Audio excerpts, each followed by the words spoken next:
got an interesting story share with you all. Lesson number 9, the Secret garden. Secret का मतलब होता है गुप्त यानी छिपा हुआ। गार्डन का मतलब होता है बगीचा, एक गुप्त बगीचा।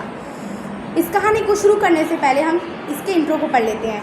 The Secret Garden is a coming of age story about a little girl named Mary Lennox who comes to live with her uncle, Mr. Craven, after the death of her parents. Mary is a lonely and rude child who undergoes a change when he stumbles she across the secret garden in her uncle's manor. इसका मतलब है कि एक छोटी सी बच्ची थी जिसका नाम मैरी लिनॉक्स था। अपने माता पिता के मौत के बाद वो अपने अंकल मिस्टर क्रेवन के पास रहने आई थी। मैरी जो थी एक बेरुखे स्वभाव की बच्ची थी, बहुत अकेलापन महसूस करती थी, लेकिन उसका स्वभाव तब बदलता है जब उसके अंकल के उस हवेली में उसे एक सीक्रेट गार्डन मिलता है, गुप्त बगीचा मिलता है। Let's see the story. Mary felt alone and frighten on her first day in Misselthwaite Manor. Misselthwaite एक जगह का नाम है। मिसल्थवेट हवेली में मैरी को अपने पहले दिन बहुत डर और अकेलापन महसूस हो रहा था। फ्राइटेन का मतलब होता है डरी हुई। One of her uncle servant Martha came to her room to wake her up. उसके चाचा की नौकरानी, सर्वेंट का मतलब होता है नौकरानी, उसे जगाने के लिए उसके कमरे में आती है। Martha seem kind and loved a lot. Martha एक दयालु और हंसमुख थी, बहुत मतलब कि खुश मिजाज अच्छे दिल की थी। But Mary did not like her because she would not put her cloth on and asked and learn to do so on her own. लेकिन मैरी को पसंद नहीं आई क्योंकि वो उसके कपड़े पहनाने में मदद नहीं करती, और जो मैरी थी वो कहती कि तुम्हें खुद से पहनना सीखना चाहिए। Mary was spoiled and rude child who was use to servant who did everything she wanted them to do. Mary एक बिगड़ैल यानी स्पॉइल्ड का मतलब होता है बिगड़ैल, रूड का मतलब होता है बदतमीज। एक बिगड़ैल और बदतमीज बच्ची थी जिसे हमेशा एक ऐसे नौकरों की आदत थी जो उसकी बात मान लेते थे, जो वो कहती वो मान लेते थे। She was often cross the people around her. वो अक्सर अपने आसपास के लोगों से भी गुस्सा किया करती थी। Martha thought Mary was a sad and unkind child, but she felt sorry for her. Martha को मैरी का बिहेवियर अजीब और कठोर लगा, मगर फिर भी उसको दुख महसूस हो रहा था क्योंकि मैरी अकेली थी। अनकाइंड का मतलब कठोर। She told Mary all about her family and her brother Dickon who had a horse. Martha ने मैरी को अपने परिवार वालों के बारे में बातें की और बताया कि उसके भाई डिकन के पास एक घोड़ा है। Mary was fascinated and wanted to now more about Dickon. Mary को डिकन की बातें बहुत अच्छी लगी और वो डिकन के बारे में और भी सुनना चाहती थी। This was the first time Mary had been interested in anyone except herself. ऐसा पहली बार हुआ था कि मैरी को अपने अलावा किसी और में भी दिलचस्पी हुई थी। Martha also shopped Mary the way into the manor's garden. Martha ने मैरी को हवेली के बगीचे में जाने का रास्ता भी दिखाया। One of the gardens is shut up and no one has been inside it for 10 years, Martha said. इसमें से एक ऐसा बगीचा है जो 10 सालों से बंद है और उसमें कोई नहीं गया है, मार्था ने कहा। Why? asked Mary. मैरी ने पूछा क्यों? Your uncle Mr. Craven shut it 10 years ago when his wife died. तुम्हारे अंकल मिस्टर क्रेवन ने उसे बंद कर दिया था जब उनकी पत्नी की मौत हो गई थी। It was his wife's garden and he wanted let anyone go into it. ये उनकी पत्नी का बागीचा था और वो नहीं चाहते थे कि उसमें कोई जाए। He shut the door and hid the key. उन्होंने दरवाज़ा बंद कर दिया और चाबी को छुपा दिया। Mary was very curious about the garden and wanted very much to see. Mary उस बगीचे को लेकर बहुत उत्सुक और उसको देखना चाहती थी। Why had Mr. Craven shut it up? वो सोचने लगी कि मिस्टर क्रेवन ने इसे बंद क्यों किया है। She wanted to see him, but she knew he would not like her. वो जानती थी कि उससे मिले लेकिन वो जानती थी कि वो उनको अच्छा नहीं लगेगा। People never like me and I never like them, she thought wistfully. Everyone here is new word, wistfully. It means उदासी से देखना। लोग कभी मुझे पसंद नहीं करते और मैं भी कभी किसी को पसंद नहीं करती, वो उदासी से सोचने लगती है। As she was exploring the garden, she saw a little bird with some bright red feather sitting on a tree on the other side of wall. Feather, it means पंख। जब वो गार्डन में टहल रही थी तो उसे एक चिड़िया नजर आई जिसके पंख लाल और चमकीले थे, जो एक पेड़ पर बैठी हुई थी। The bird started to sing and it almost seemed like he was calling to her. वो चिड़िया गाना गाना शुरू कर दिया और मानो ऐसा लग रहा था कि वो उसे बुला रही हो। Mary had been feeling melancholic, but the birds' song made her feel much better. Mary बहुत दुखी महसूस कर रही थी, बट उस चिड़िया ने वो गाना गाकर उसकी तबीयत खुश कर दी थी. Perhaps he lived in the secret garden and knows all about it. She wanted. उसने सोचा शायद से वह इस गुप्त बगीचे में रहती हो और उसके बारे में उसको सब कुछ पता हो. Mary spent the next few days walking around the garden. Mary अगले कुछ दिन बगीचे में इधर उधर घूमते हुए बिताए. She wanted to go into the secret garden, but no one where the key was. उसे इच्छा थी कि वह गुप्त बगीचे में जाए, लेकिन चाबी किसी को भी पता नहीं थी कि चाबी कहाँ पे है. One day Mary saw the little robin standing near the wall. एक दिन मैरी ने देखा कि छोटा रॉबिन पक्षी जो दीवार के पास खड़ा है. There was something shiny in the earth near the bird. उस चिड़िया के पास जमीन में कुछ चमकदार चीज़ पड़ी थी. She went down to look at it and found that it was a key, the key to the garden. वो उसे झुक के देखने लगी तो पता चला कि एक चाबी है, गार्डन की चाबी. Mary was thrilled and looked for a door under the diskeeper that covered the wall. Mary बहुत खुशी से दरवाज़ा ढूंढने लगी जो लंबे पेड़ों के नीचे छुपा था और दीवार को ढका था. Suddenly the wind blew some of the plant near the wall to one side and Mary saw the door. अचानक हवा चली और दीवार के पास से कुछ पौधे एक तरफ हो गए. मैरी ने दरवाज़ा देख लिया. She put the key in the keyhole and the door opened quickly easy. उसने चाबी को ताले में डाला और दरवाज़ा बड़ी आसानी से खुल गया. She looked behind her to make sure there was no one around and then stepped inside. उसने पीछे देखा कि कोई आसपास तो नहीं है और वो अंदर दाखिल हो गई. She could not believe it. उसे यकीन नहीं आ रहा था. She was standing inside the secret garden. कि वह गुप्त बगीचे के अंदर खड़ी है. The garden was the strangest place Mary had ever seen. Mary ने आज तक जितने भी बगीचे देखे थे, ये बगीचा उन सबसे बहुत अजीब था. Anybody know what is the meaning of strangest? No one. Strangest मतलब बहुत अजीब. It was like a garden in a fairy tale. ये एक परियों की कहानी वाले बगीचे की तरह लग रहा था. It was surrounded by high walls and all the plants were brown and looked dead. यह बगीचा ऊंची ऊंची दीवारों से घिरा हुआ था और सारे पौधे मुरझाए हुए लग रहे थे. Because it was the end of winter season. क्योंकि सर्दियों का मौसम ख़त्म हो चुका था. The trees had grown thick and dense. In the 10 years the garden had been shut.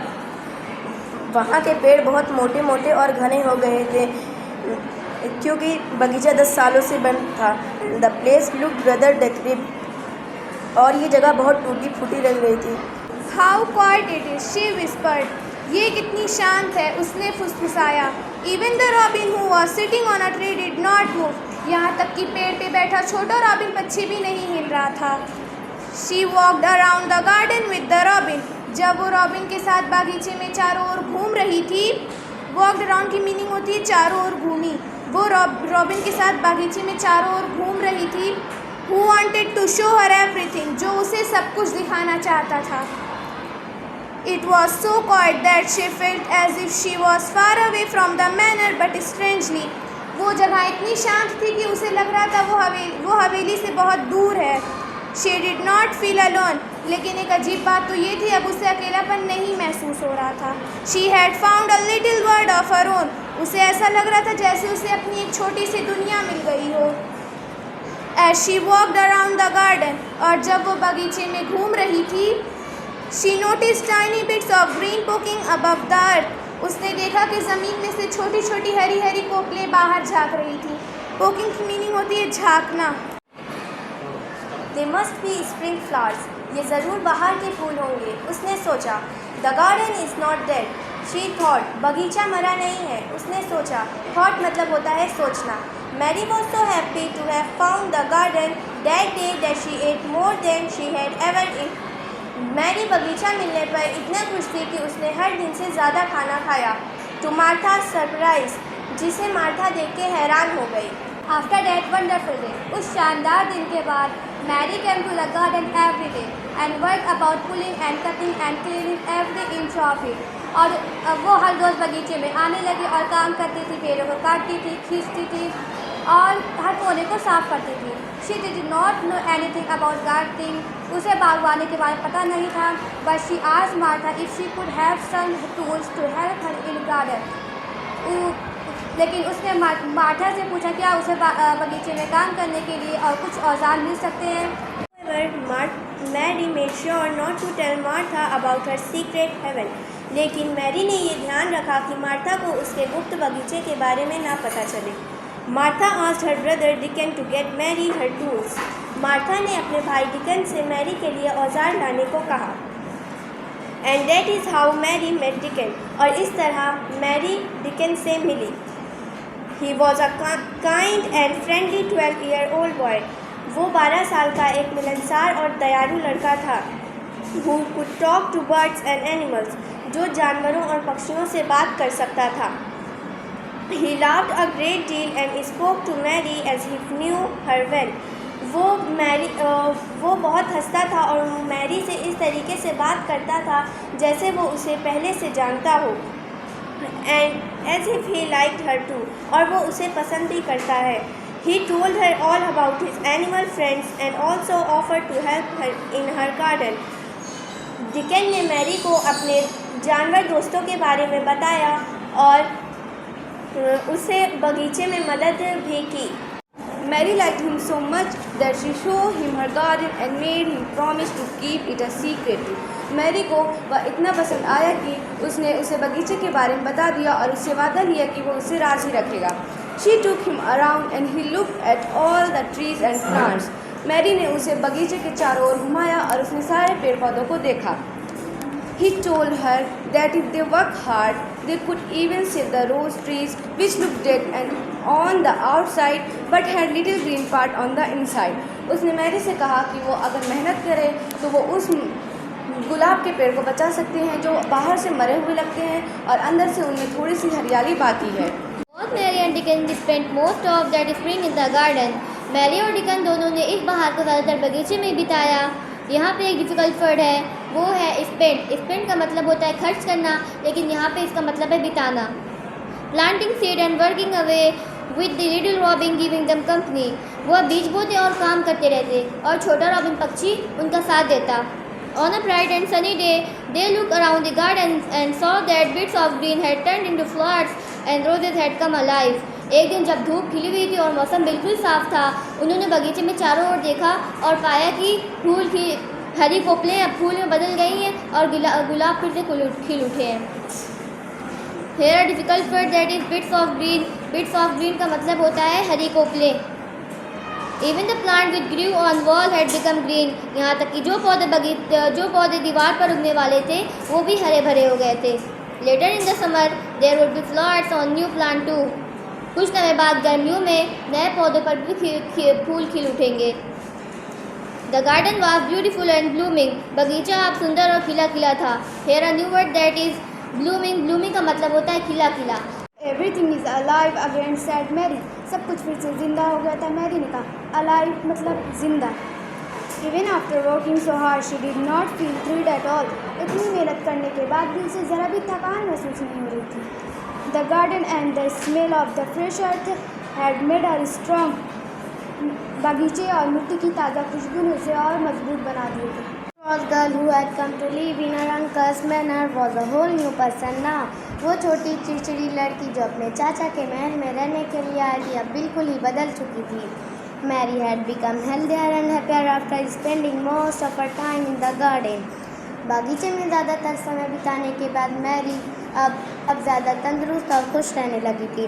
She had also become fast friends with Dickon, Martha and Ben the gardener. वो deacon, Martha और बागीचे का मालिक बेन की बहुत अच्छी दोस्त बन चुकी थी। It seemed as if all the unkindness and showers of her past had disappeared because of the beauty, peace and serenity she had found in the garden. ऐसा लग रहा था उसके सारे कठोरता और सारे पुराने दुख उस बगीचे की शांति सुंदरता के सामने गायब हो गए। The girl who had thought only of herself was now had found happy to help the people around her. जो लड़की पहले अपने बारे में सोचती थी अब वो दूसरे की। It was was almost as if magic had happened in a garden and turned this lonely child into a friendly, kind and loving girl. ऐसा लग रहा था जैसे बगीचे में कोई जादू हुआ हो जिसने इस अकेली बच्ची को मिलनसार, दयालु और प्यार करने वाली बना दी है. Here a new word is lovingly. Lovingly मतलब अकेली, friendly. Friendly मतलब मिलनसार. And that's the end of the story. The author name is Frances Hodgson Burnett.